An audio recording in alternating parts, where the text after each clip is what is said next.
Hi and good morning, everyone. This is a very confused and haircutted Retrokid Reviews. The reason why I'm going to be more confused than usual is if you're here for the best lists for TV, you're going to have to wait another day or two because I have to, unfortunately, report that my father, Al Craig, has passed away as of yesterday of this recording. I will not discuss exactly what happened, but I can say he has a history of pre-existing conditions and that I will forever miss him. He is my father. I will always love him. I think I mentioned it in my Instagram post. Follow me down below, obviously. And this is going to be hard for the next couple of days, maybe the next few weeks, as far as trucking along new content after the lists. So also, the reason why I want to do the worst list is mainly because I need to vent, and I kind of think this is the best way forward. If anyone's here, me talking positive for any of the following 5 and the honorable mention, that ain't gonna happen here. For myself, I'm going to hold my swearing for another few minutes due to copyright and mostly, YouTube being YouTube with the algorithm. So, honestly, for stuff I want to do going forward, content-wise, that I think I should tribute my father, is see if I could get any one of his guitars. He wasn't like a Moonlane kind of guy. He had a history of okay bands that came back and forth to the house. They were genuine friends, family friends, and I am also for future content. I'm trying to preemptively try to get the Todd McFarlane toys. Thomas Wayne Super. No, it's not Thomas Wayne Superman. Sorry, I'm getting these mixed up even for the multiverse sake. Thomas Wayne, Flashpoint, Batman. My idea for kayfabe going forward for the real life Bat Family is give Thomas a lot of mannerisms that reminds me of my father. So, in many ways, that's gonna be my way of dedicating it to him. So, if he sounds and acts a little more murdery in the books than he is when I make the content, it's mainly because of that. And it's about as far as covering my bases for the future of the channel going forward, along with what will probably be my endeavors and adventures with my father, which I will not discuss publicly on my channel, just letting you know. So that all finally being said, moment of silence. Here we go.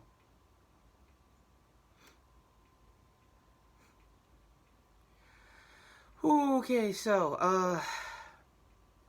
I'm going to be doing a lot of that later this week when we're planning his arrangements. So, bearing the family lead out of the way, let's get to my honorable mention, Tiger King.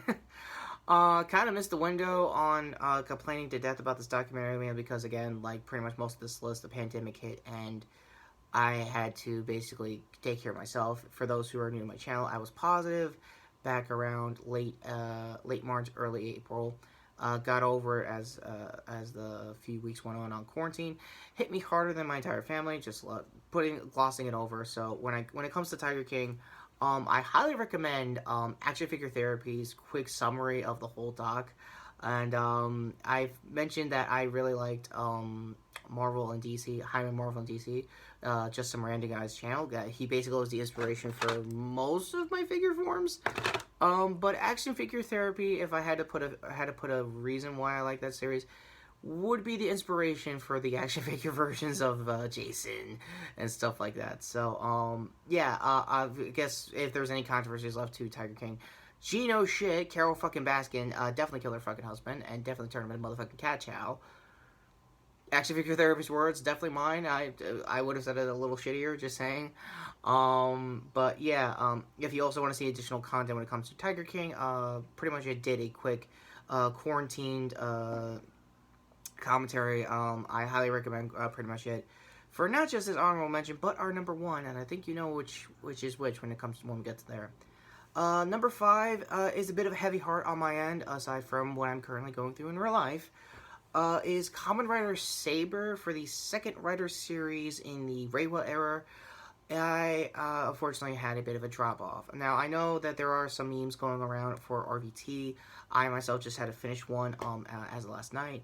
Won't get into specifics. If you watch the playlist, you know what's gonna happen. Probably even if this is pre-recorded.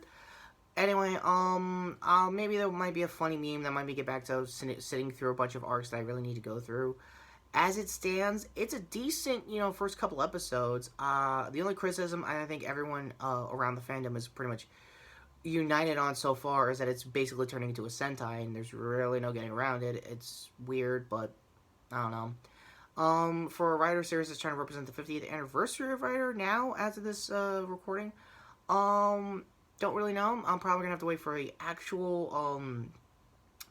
new show from the Rider, hopefully represent the 50th anniversary of Rider.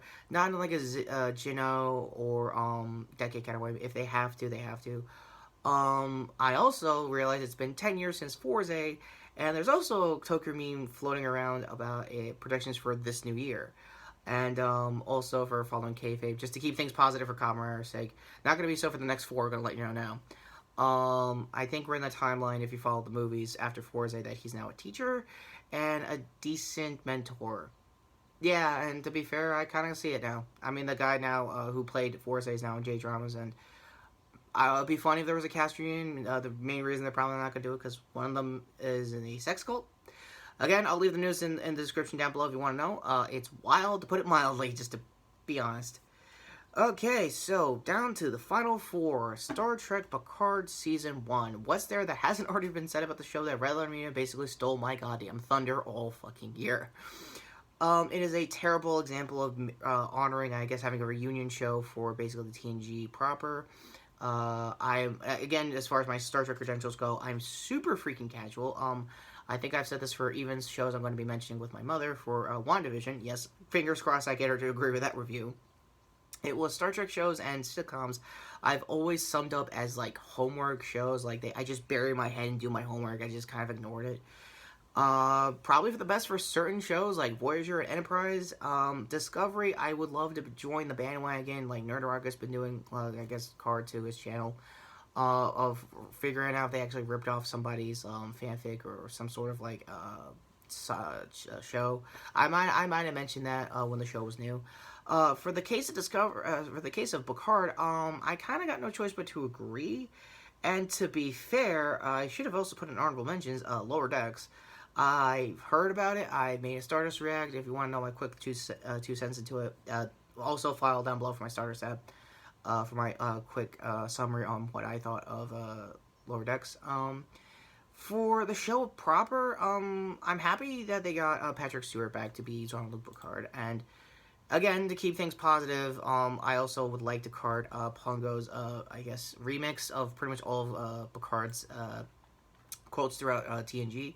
That he made a cool song out of. I've kind of used it every time I needed to pick me up. I actually, another real story here, I did kind of use it when my new cats were first round, and it kind of cheered me up, thinking, oh, well, they're here, and all that kind of stuff.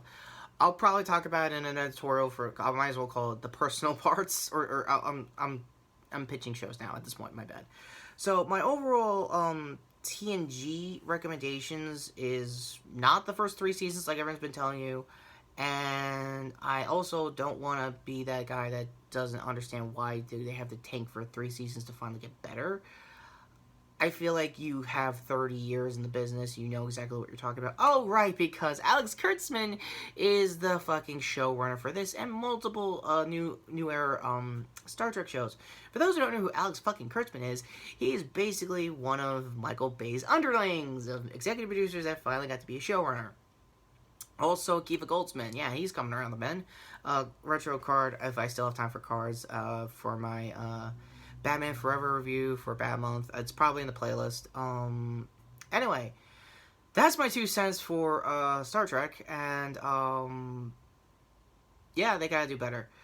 For the last 3, I did genuinely watch their first couple of seasons, more so on number 3. Yeah, it's going to be the Jodie Whittaker Timeless Child episode of Doctor Who Season 12. I tried my best to defend Whittaker as this new era of the Doctor. She could probably still do something. One problem, there's been a lot of reports that she doesn't care about previous lore or previous Doctors. And to be fair, on some aspects, I could see why. And then you have to do your own thing. And to be fair, that's a great assessment. You don't want to overlap what the other guy was doing. But the guys that were overlapping the other guy was doing was a fan of the show and knew what to do and what not to do because they were fans of the show. She was not a fan of the show. And I don't want to call Rule 64 Colin Baker error, but it's looking to be Rule 64 Colin Baker error. Go to, hopefully, Nash's website, radiodeadair.com, because he has made a history of basically shitting on the Sixth Doctor error, and I kind of was fearing that throughout the last 2 seasons of her show, and I'm pretty sure it's going to be the same case after Ascension of the Cybermen. I don't really know. For the showrunner, I don't know his name. I'm gonna leave it in the IMDb for the season.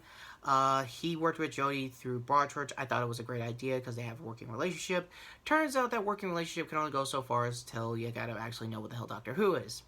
So again, my fears of it going back to be the Colin Baker error and probably burning like scripts that would actually help save this show is probably happening, or I'm pretty sure they're not as dumb as like deleting PDFs like BBS used to be. Not BBS, BBC used to for old master tapes of a lot of previous era Doctors. Yeah, that was wild. Again, go to Radio Dead Air. Nash talked to death about this in his proper retro series of the Doctor. Oh, the final 2. Westworld Season 3. I missed the boat talking about the show when it was good back in Season 1. For those who don't know, the Westworld series is basically based on another Michael Crichton novel. Michael Crichton was known for the Jurassic Park series, and for a while it looked to be the next, Game of Thrones, the next epic that could handle without, Game of Thrones when it ended. Unfortunately, when you make it to Season 2, they basically subvert everybody's expectations and just basically turn most of its central characters into either like an X-Men plot or a anime god. I wish I was kidding. And the only reason why I'm doxing points on Season 3 is that they basically wasted Jesse goddamn Pinkman. I am a huge Aaron Paul fan. I am a big fan of his work. I would highly recommend my review for El Camino. And probably someday when, whenever, I guess, Better Call Saul wants to wrap up production or just, finally end the series, I would probably do a quick overview, retro style of that and Breaking Bad proper. What's there to say about Season 3 for Westworld in this case when it comes to Aaron that I've already might have missed the boat on bitching about? They're going to Future World. Basically, that's their version of saying, okay, here's us out of the park and how they're going to handle, what's going to be going next. Which, again, is a good good setup, but it was also established in the novels, because Crichton did also, did Future World, and Future World also got to be, I think, an early 80s movie. But apparently, 4 decades later, you still can't get to the point of how you can measure up after the first book. In this case, measure up after the first season. Overlapping my words here, sorry for that. I guess that's going to be the new term for hopefully sporadic spoilers. Sorry. I do not know the actress that plays... Oh, I need to get the cast, my bad. I'm going to stall just a quick bit. Maeve. Maeve was actually okay actor. Tandy Newton. She was doing okay. I guess being like this always killed kind of person in the part. For those who also know how Westworld works, it's basically like a theme park set on what you really want to do to like historical stuff like that. You could play a cowboy, you could play a Japanese samurai in Season 2, which I know everyone has hated that season, and myself included, but the samurai episode was actually kind of fun. It was a nice take on, like, here's, like, the Violent Delights and all the other, like, a script, but, like, in another language, in another time period, and you see how that kind of branching narrative would have gone. Again, they also play, like, a video game, and you're just basically trying to do your own little thing. Also, for those who remember my Punisher Season 2 review, you also got the guy that played that Jigsaw in, I think, the first season through the flashbacks. There's a whole thing there. Who's the actor I'm looking for? Not Shan. Oh, Evan Rachel Wood. Okay, I straight up hate her because apparently after when when Kobe passed earlier last year, she and a handful of like comedians went out to saying, oh, he's like a rapist and stuff like that. Like the day of his passing, like if you want to do it after the fact, I understand, but you had to bring his kids into it too. Yeah, that's kind of why I doxed the whole season. I didn't give a shit from then on out. Yeah, so. Actual controversy aside, my number 1 is sadly the least controversial and the least reviewed here on the channel, aside from its previous season, 13 Reasons Why Season 14. I already did a review of it, so hopefully Part 2, again, if I had time for the cards, I'll put, like I said in my previous playlist, I'll put links down below for pretty much everything related to the top 5 and the honorable mentions. I straight up fucking hate this season.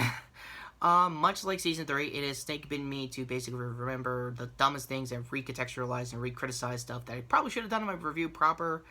And again, like I said, even I think videos after that, later that year, that I knew someone or some video essays were gonna nail it out of the park, explain why this thing was shit. So for Tyler, who I have used in previous review of season 3, go to his review of how he was just generally tired after that. I already mentioned Amanda is a Jedi. She's awesome. She did a great job, like, just getting over most of the broad strokes of plot lines that I missed when it comes to Justin's final scenes. And, yeah, barring Yoki, I had to go through the exact same thing with my father. And, yeah, Justin gets to still see his friends and family, and I'm under a freaking quarantine.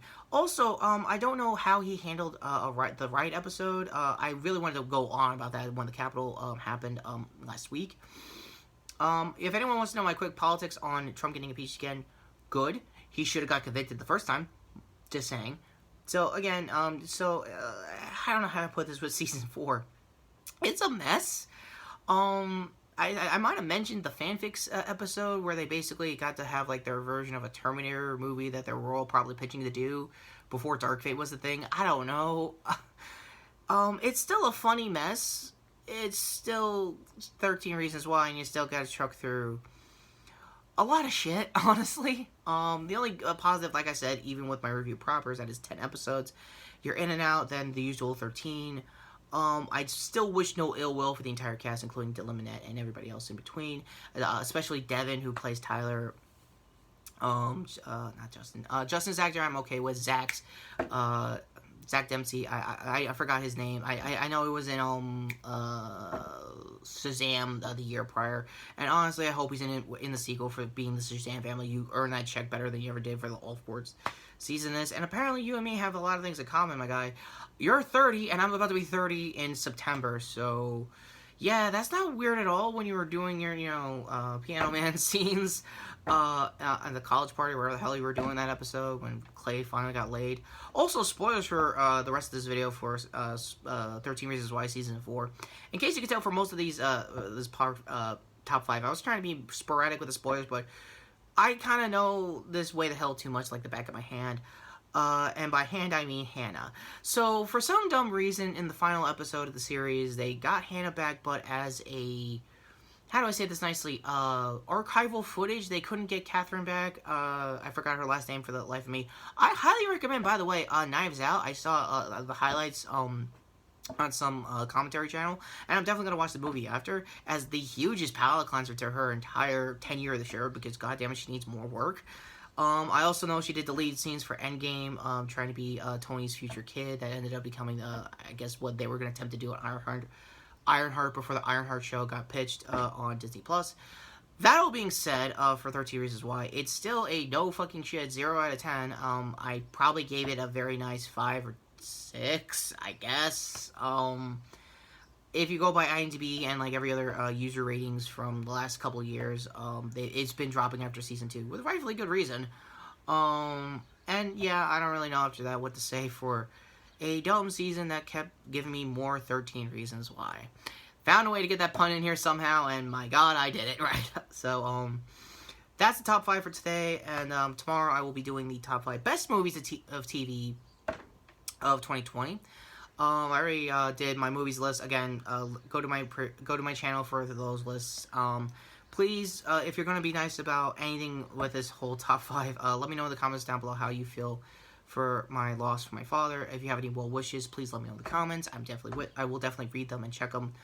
For the top 5 proper, for this list, y'all suck, and y'all need to do better, especially for Saber. For 13 Reasons Why, thank God you're fucking done, and I hope to Christ they don't do the quarantine season that Dylan's been pitching. Yeah, that's the list, and I'm a very, very tired and about to get more tired James, otherwise known as Retrokid Reviews. Thank you all for watching. Fucking manners. End card's finally coming up after all this.